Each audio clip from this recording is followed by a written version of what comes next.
"Don't revive her again, just let the paperwork run its course." That was the first thing I heard, not clearly, not fully, but enough to understand what was happening. The voice was calm, controlled. Almost bored, like someone casually talking about the weather. It was my stepmother, and according to her, I was already as good as dead. I couldn't open my eyes, I couldn't move, I couldn't speak. But I could hear everything. The ventilator forced air into my lungs in a slow, mechanical rhythm I never asked for: in, out, and at the foot of my bed, they were deciding whether I should live or die. Welcome back to Calm Drama Stories, where the truth is always darker than fiction. If you're new here, subscribe because this story doesn't just twist, it breaks. My name is Tori Myers, and 5 days ago my stepmother tried to kill me, but it didn't start like that. It never does. When my father married Jeanette Harlow, I was 17. She wasn't evil, not then. She was practical, quiet, organized, the kind of woman who wore sensible shoes and remembered birthdays. She had a daughter, Kelsey, 14, shy, always unsure of herself. We weren't perfect, but we weren't broken either. Then my father got sick, chronic lung disease, then cancer, and Jeanette stayed. For 12 years she stayed. She drove him to chemo, managed his medication, slept beside hospital beds. She never complained, at least not where I could hear her. Before he died, my father asked me to sign a healthcare power of attorney. Just in case, he said, you'll need someone to make decisions if anything happens. I didn't hesitate.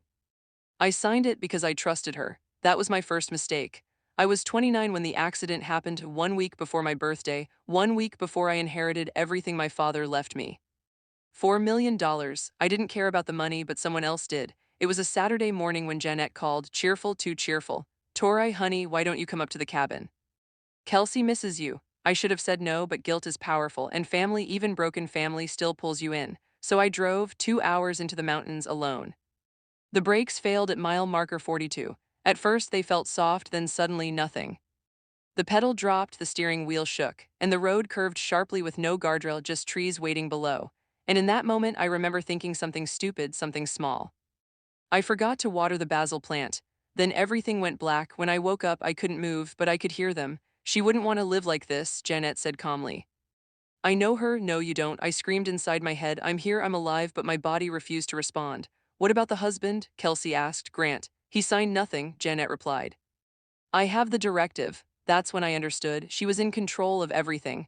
The next morning, I learned the truth, not from doctors, but from whispers. "She turns 30 in 6 days," Kelsey said.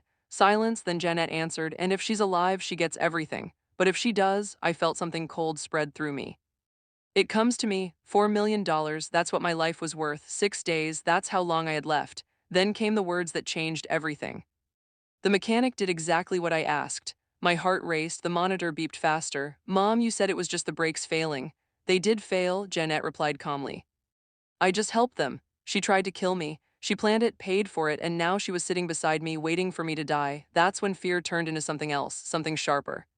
Survival, because I wasn't dead and I wasn't going to die like this. That night, everything changed.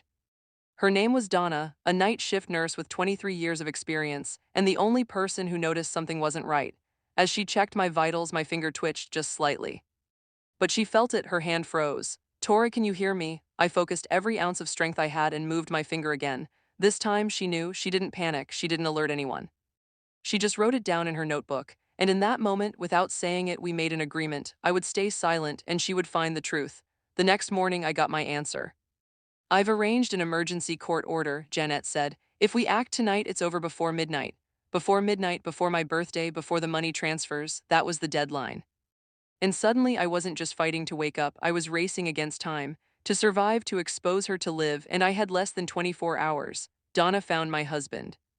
And that changed everything. Every Tuesday, Grant called me no matter what. That was our routine, but this time he didn't call me, he got a call instead. "Your wife is in the ICU." Silence, then confusion, then panic. Jeanette had lied to him, told him I was stable, resting, no visitors allowed. "She's alive," Donna said. "And she's awake." "I'm coming," he replied. That night he arrived through the east entrance, avoiding the front desk, avoiding Jeanette. When he walked into the room, I knew.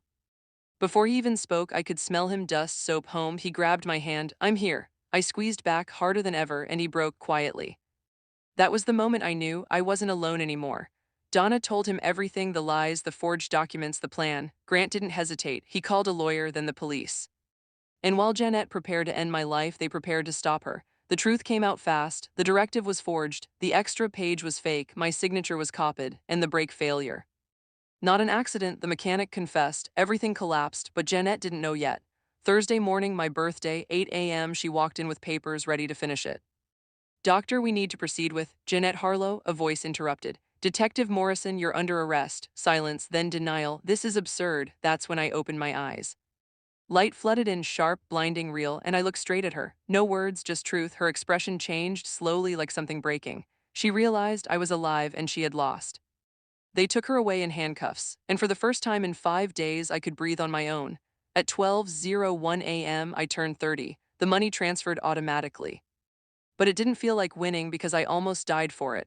Recovery took months, walking, talking, living again, but I did, she didn't. 1 year later, I returned to the hospital, not as a patient, but to thank the woman who saved my life.